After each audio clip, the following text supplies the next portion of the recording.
L'opportunité des NFT. Au début, j'étais un petit peu comme vous, c'est-à-dire très sceptique sur ces JPEG qu'on achetait plusieurs centaines de milliers d'euros parfois.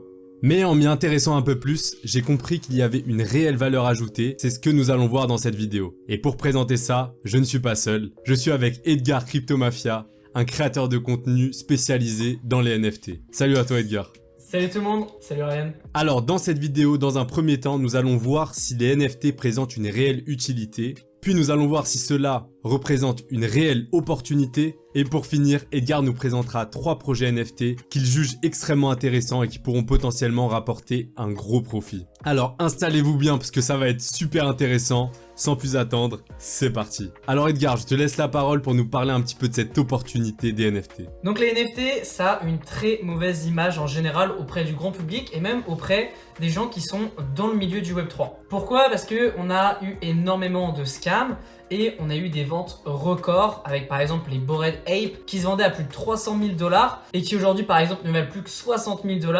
Donc il y a eu un énorme crash au niveau de la plupart des blue chips, donc c'est les NFT qui étaient considérés comme des valeurs sûres. Et donc beaucoup de personnes disent que les NFT sont morts. Pourtant vous allez voir que dans cette vidéo, on va voir que c'est bien tout le contraire. C'est ça, c'est un petit peu comme en crypto, c'est-à-dire le moment où personne s'y intéresse sont les moments les plus intéressants pour s'y pencher et investir. Exactement, achetez quand les gens ont peur, vendez quand les gens sont euphoriques. Mais est-ce que tu peux nous présenter par exemple quelle sera l'utilité des NFT dans un avenir proche? Donc déjà, il faut comprendre aussi que quand les gens disent les NFT sont morts, ça veut rien dire puisque un NFT c'est un token et en fait ça peut servir à plein de choses. Par exemple, votre carte d'identité ça pourrait être un NFT, une ordonnance faite par votre médecin ça pourrait être un NFT qui certifie donc que c'est une vraie ordonnance car on voit qui l'a émise. Donc on peut voir que c'est bien par exemple le docteur X et on voit aussi à quel moment ça a été émis et on peut pas le falsifier. Ça peut être donc un super cas d'usage. On a aussi donc ce qui est le plus connu, ça va être les PFP, donc les photos de profil, et on va dire aussi l'art, ces photos de profil. Donc ça va être comme on a pu dire les Bored Ape, les CryptoPunks, les Clonix, les Azuki, les D-Gods. Il y a énormément de collections qui sont quand même assez populaires. Donc évidemment, comme vous l'avez compris, c'est pas qu'une image qu'on achète, mais c'est tout l'aspect communautaire et utile qui arrive avec le NFT. Effectivement, comme on a dit, les NFT c'est des tokens, donc derrière, quelqu'un peut créer par exemple une application ou seulement par exemple les détenteurs d'un NFT d'une certaine collection, donc après peut avoir accès à cette plateforme. Et souvent, ce que vont créer les collections de NFT, surtout par exemple les collections PFP les plus populaires, ils vont créer déjà une communauté, donc ça va souvent être organisé sur Discord, et pour avoir accès à ce Discord dans les salons privés, il va falloir prouver qu'on détient bien un NFT. Donc ça va être permis grâce tout simplement au fait que ça soit sur la blockchain et qu'on puisse certifier qu'on possède bien le NFT en question. Et ces NFT, ils ont souvent plein d'utilités. Aujourd'hui, on n'est plus simplement juste sur des images, on est sur des avantages comme par exemple des réductions chez certains services, des avantages avec des airdrops, des possibilités d'avoir des waitlists sur des projets. Donc vraiment, on a beaucoup d'avantages qui peuvent être permis grâce aux NFT. Ok, c'est vrai que maintenant on y voit plus clair, mais au-delà d'avoir beaucoup d'utilité, est-ce que ça représente une opportunité? Parce que je sais que si vous regardez cette vidéo, c'est que vous voulez savoir s'il y a de l'argent à faire avec les NFT, ce qui est tout à fait normal. Alors après évidemment, on tient à le rappeler, mais on n'est pas conseiller financier. Ce qu'on va dire dans cette vidéo, c'est juste nos avis et ça reste personnel. Voilà, évidemment, vous êtes grand, vous faites vos recherches de vos côtés et nous on vous partage nos tests d'investissement. Donc comme on disait tout à l'heure, c'est souvent quand on va être vraiment dans le rouge que ça va être intéressant. Après évidemment, il y a une grande quantité des projets qui vont être voués à l'échec. Il faut savoir que les NFT c'est quelque chose de très communautaire, surtout pour le côté PFP, parce que là on va surtout parler quand même plus de cet axe-là, c'est parce que c'est souvent là où il y a le plus de volume, là où il y a le plus d'intérêt à l'heure actuelle, et donc c'est souvent quand on est dans le rouge que ça va être intéressant. Aujourd'hui il faut savoir, donc il y a le Blue Chip Index, donc c'est tout simplement un peu comme l'index Fear and Greed pour le Bitcoin. Aujourd'hui, on est quasiment au plus bas sur le marché NFT. Et donc, c'est souvent dans ces périodes-là qu'on va pouvoir faire des investissements qui soient intéressants. Ok, maintenant qu'on a fait un petit tour sur les utilités des NFT et si ce dernier représente une réelle opportunité, nous allons maintenant parler des plus gros projets et ensuite vous présenter les projets les plus intéressants sur lesquels investir dès maintenant. Ouais, exactement. Donc là, on est sur la marketplace Blur. Ça va être un agrégateur qui vous permet d'acheter vraiment souvent les NFT donc au meilleur prix. Sinon, vous avez la plateforme OpenSea qui est très connue. Mais donc là, on va regarder sur Blur, même si c'est un petit peu moins joli peut-être visuellement. Donc là, on peut voir, voilà, on a les collections, on va dire un peu les plus tendances qui sont triées là donc par volume. Mais grossièrement, c'est souvent elles qui vont être les plus trendy. Donc on a les Bored Ape Yacht Club, on a 30 Ethereum. Donc je pense qu'il y a peu d'abonnés à la chaîne qui vont pouvoir s'en acheter un. Même si j'espère que vous pourrez un jour vous en acheter un. Au prochain bull run, au prochain bull run. Ouais, au prochain bull run.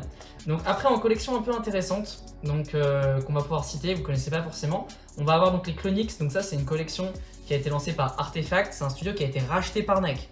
Donc là ça peut vous donner une idée, quand on a une grosse marque Web 2 derrière, déjà de se dire que dans l'idée ils vont pas laisser mourir la collection, qu'ils peuvent mettre pas mal de connexions entre Nike et Clonex. Par exemple, peut-être qu'avec un Clonex, on pourrait avoir des accès exclusifs à des drops avec Travis Scott sur des grosses paires qui sortent qui valent, je sais pas, à 150 € et elles se revendent 1000. Donc voilà, ça c'est des avantages qu'on pourrait avoir avec les Clonex. Ensuite, les Azuki, il y a eu un énorme FUD récemment, mais ça, à un moment, ça a vraiment été l'une des collections les plus hype. Pareil pour les D-Gods, c'est à la base une collection qui vient de Solana, qui aujourd'hui est sur Ethereum. Voilà, c'est vraiment les collections un peu emblématiques et c'est vraiment ce qu'on considère souvent comme blue chip. Donc comme j'ai pu vous dire, blue chip, c'est les collections qui sont considérées comme valeur sûre, dans le sens qu'on a peu de chances qu'elles s'écroulent. Ok, en gros, si on peut faire le rapprochement avec les crypto-monnaies, on peut dire que les blue chips, ça peut représenter les projets les plus installés en crypto, de type Matic, Ethereum, Atom, Polkadot. Voilà, donc c'est en gros les crypto-monnaies sûres et qui ont de fortes chances de rester sur le long terme. Ok, maintenant que nous avons vu ça, nous allons parler de 3 projets super intéressants parce qu'on sait très bien que personne a des dizaines de milliers d'euros à mettre dans des NFT, en tout cas pas pour l'instant. Une collection que je vais trouver très intéressante, donc personnellement j'en possède un, donc ça va être les Lil Pudgy. Donc ici vous pouvez voir qu'on a les Pudgy Penguins, donc qui sont à 4,20 Ethereum, donc ça fait quand même une sacrée somme, on est quasiment on va dire sur 10 000 $, donc ça va pas être accessible à tout le monde. Les Pudgy Penguins c'est vraiment une collection qui build beaucoup en ce moment. Ça a été une collection qui a été rachetée l'année dernière par des entrepreneurs et ils ont vraiment repoussé la collection à un autre niveau en faisant plein d'événements, en sortant tout simplement des jouets physiques. Donc là par exemple dans mon setup, vous pouvez voir derrière moi, j'ai tout simplement un jouet Pudgy Penguins. Donc voilà, ils sont en train de faire beaucoup de choses parce que souvent le business model des collections PFP c'est d'avoir des fees sur la collection. Donc à chaque revente ils vont toucher des fees. Et c'est souvent comme ça qu'ils vont après se permettre de pouvoir créer des événements, récompenser les holders, etc. Mais voilà, ça repose que sur ça et c'est pas forcément quelque chose qui est très viable sur le long terme, surtout dans les périodes de marché un peu compliquées. Donc c'est pour ça que Pudgy Penguins construisent beaucoup de choses et ils développent ce qu'on appelle l'IP.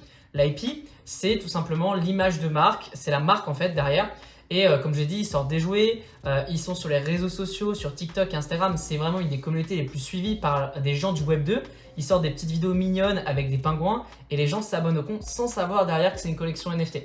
En plus derrière, le boss du projet, donc Luca Netz, a annoncé qu'en fin d'année, on aurait la plus grosse annonce du monde NFT.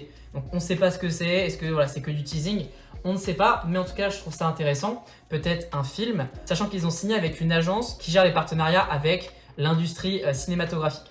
Donc les Lil Pudgy, c'est la collection donc, que je peux plus vous recommander, on va dire, si vous avez un portefeuille plus modeste, même si ça reste quand même une certaine somme, on est à peu près à 600 $. Et donc en fait les Lil Pudgy, c'est tout simplement des versions plus petites des Pudgy Penguins. Est-ce que c'est juste pour faire de l'achat-revente du coup ou il y a une utilité aussi derrière? Donc perso, moi si j'ai acheté un Lil Pudgy, c'est pas du tout pour le flip. Je l'ai acheté parce que déjà je trouvais le prix intéressant. Et aussi parce que donc on va avoir l'aspect communautaire et networking que ça peut nous apporter. En fait effectivement je peux gagner de l'argent peut-être en le revendant plus tard, mais en attendant je vais gagner beaucoup d'avantages en nature on va dire, de tisser des relations avec des personnes. Ces personnes peuvent derrière vous donner peut-être des bons plans crypto, leur dernier achat, etc. Donc ça vous donne vraiment un aspect très networking. Donc tout ça je le rappelle en plus de l'aspect investissement. Ok, super intéressant. Donc là, on a beaucoup parlé du côté utilitaire des NFT de type photo de profil. Et là, on va plutôt présenter d'autres projets qui ont d'autres utilités. Edgar, je te laisse en parler. Donc on reprend sur des collections qui peuvent être intéressantes avec d'autres utilities. Donc là, on va aller voir la collection Alts. Donc ça, c'est une collection que j'aime tout particulièrement. J'en ai pas mal. Je crois que j'en ai quasiment une dizaine aujourd'hui. J'en ai sur plusieurs wallets. Donc les Alts, c'est une collection NFT qui a été lancée par Adidas. Donc on parlait tout à l'heure des Clonix avec Nike. Eh bien, Adidas a suivi une stratégie différente. Ils ont décidé de ne pas racheter un studio qui avait déjà créé une collection. Ils ont décidé de créer directement leur propre collection. Donc ça se nomme les Alts. Il y a un système de chapitres, etc. Après, c'est un peu compliqué. Donc on va aller assez droit au but. En fait, les Alts vous permettent d'avoir des avantages dans différents secteurs. Et donc avec un NFT Souls, vous avez plus de chances d'avoir le droit d'acheter la paire. Parce qu'en fait c'est compliqué mais il y a tellement de demandes que souvent c'est des tirages au sort. Et donc si vous avez un NFT Soul, vous avez plus de chances de pouvoir acheter la paire. Donc on peut se dire que ça peut être vraiment un investissement puisque si on arrive à acheter quelques paires et qu'on les revend en faisant une plus-value, eh bien on rembourse notre NFT. Donc vraiment une utilité très intéressante, sachant que le prix est à l'heure actuelle, vous pouvez voir, assez faible. On est à 0,2 Ethereum donc pour les sols, ou sinon on peut directement acheter au floor, et au floor on est à peu près, vous pouvez voir ici, à 0,13 Ethereum, et ça peut quand même vous donner des avantages chez Adidas. Au niveau de la supply, on est sur 30 000. Donc là, on voit qu'il y en a 20 000, mais en fait, il y a un système de burn et en tout, il y en a 30 000. Et ce que je trouve vraiment intéressant, c'est tout simplement le prix d'entrée qui est vraiment très bas. On est voilà, sur moins de 300 $. Et si on prend les sols, vous pouvez voir qu'on est, on est sur 0,2. Donc on va dire, voilà, pour 400 $, vous pouvez avoir ce NFT là. Ils sont très limités, il n'y en a que 2300. Et comme j'ai pu vous dire, voilà, pour les avantages au niveau du resell de sneakers, je pense vraiment que ça peut être très intéressant. Donc personnellement, je possède un NFT Adidas Sols. Donc vraiment, je pense qu'il y a un potentiel qui est juste énorme. Et en fait, bientôt, il faut savoir que tout ça, ça va être des PFP. Donc là, pour l'instant, vous ne pouvez pas mettre ça en photo de profil. Chaque NFT, par exemple Sols, bah, ils ont la même tronche. Mais bientôt, ça sera des NFT uniques. Et donc que les gens pourront mettre en photo de profil sur Twitter. Donc ça va vraiment bien plus créer cet effet de communauté. Ok, donc un seul NFT, plusieurs utilités, avec une énorme marque du Web 2 qui soutient, et vraiment une opportunité à saisir, mais bien évidemment, je vous laisse approfondir le sujet. On va passer maintenant à la troisième collection, et je te laisse en parler davantage. La troisième collection dont je voulais vous parler, c'est la collection OPPN. La collection OPPN, si je vous la présente, c'est parce que aussi, c'est vraiment un type de NFT totalement différent des deux autres qu'on a pu voir. La première collection, c'était donc les Lil Pudgy, où en fait vraiment l'objectif c'était d'atteindre une communauté qui vaut normalement très cher, qui vaut plus de 10 000 balles, mais là avec un petit montant on pouvait donc intégrer tout cet écosystème. La deuxième c'était donc les Hals pour avoir des avantages dans la vraie vie, et le prix était en plus assez accessible. Et là pour terminer on va parler de NFT qui ont plus un aspect artistique et vraiment limité. Donc c'est les OPPN, vous en avez sûrement entendu parler si vous êtes sur Twitter depuis quelques semaines. Il y a vraiment un énorme buzz autour. OPPN, c'est la collection faite par Jack Butcher, c'est un artiste, vous avez forcément vu déjà ses créations. Donc il fait des petits designs hyper minimalistes, c'est très trendy, par exemple sur Insta, j'en ai vu je sais pas combien de fois. Et donc cet artiste a lancé les checks et les OPPN. Ok, donc c'est une collection d'art, mais quelle est un peu sa différence et sa spécificité par rapport à d'autres collections d'art qu'on peut avoir sur le marché? Ouais, là en fait on va vraiment être sur un système hyper innovant, puisque vous pouvez voir que tous les NFT sont les mêmes pour l'instant, en tout cas ceux qui sont au floor price. Mais en fait, ici, je vais pouvoir vous montrer. Donc ici, on va dans Revealed et on va cliquer sur Yes. Et vous pouvez voir qu'en fait, on a différents NFT. Ici, on a des looks différents. Et c'est vraiment là qu'il s'est démarqué avec cette collection de Jack Butcher. C'est qu'en fait, chaque semaine, on va avoir ce qu'on appelle un reveal. Donc là, on va dans les releases et vous pouvez voir que chaque semaine, on va avoir 80 NFT qui vont être reveal. Donc là, les unreveal, c'était les fonds tout noirs. Et chaque semaine, il y en a 80 qui sont reveal. Pour ça, il suffit juste de mettre son NFT sur la plateforme. Et chaque semaine, parmi les 16 000 NFT, donc moins ceux qui ont déjà été reveal, il va y avoir 80 nouveaux NFT qui vont être reveal. Et ces NFT-là, à chaque fois, ils vont être en collaboration avec d'autres artistes. Et vous pouvez voir que ça reprend toujours un petit peu ce style, donc c'est un peu une sorte de grenouille, et à chaque fois ça reprend un petit peu ce style là, mais on a vraiment des designs hyper différents, et avec quelques petites formes, ils arrivent à faire des designs que je trouve personnellement vraiment très sympas. Ok, du coup ça fonctionne comment avec un système de rareté? Ce qui est intéressant, c'est qu'on va avoir différentes raretés. En fait, on va avoir, je vous montre, donc ici je vais tout simplement dans Edition Size, on va avoir les One, donc les One ça va être vraiment ceux qui sont hyper limités. Donc en tout, on n'en aura que 200. Donc en fait, à chaque fois qu'il y en a 80 qui sont reveal, il y en a un donc qui va être unique. Ensuite, dans les 80 qui seront reveal, donc chaque semaine, il y en aura 4 qui auront donc un design différent. Et donc, ça crée vraiment un système de rareté et c'est hyper intéressant. Et donc c'est pour ça que vraiment, je trouve cette collection hyper intéressante. En plus, Jack Butcher manie vraiment le marketing de bout en bout. Et à l'heure actuelle, on a eu un petit retracement, on était à un moment à 0,6, 0,7, là on est retombé à 0,54.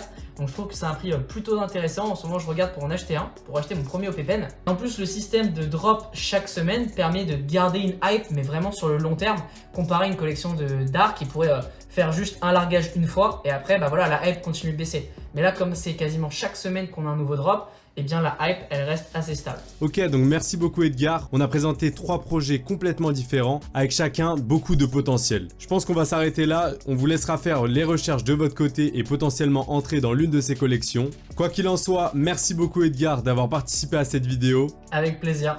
Je vous laisse laisser votre commentaire sur votre collection préférée, parmi les 3 ou une autre. Et bien évidemment, je vous laisse vous abonner pour la suite et laisser un petit pouce bleu si ça vous a plu. N'hésitez pas aussi à vous abonner à la chaîne d'Edgar qui sera en description. En ce moment, il est extrêmement actif et il parle bien plus d'NFT que moi. C'était CryptoFuego et Edgar. Ciao. Bah dis au revoir et on est bon. Hein. Peace out.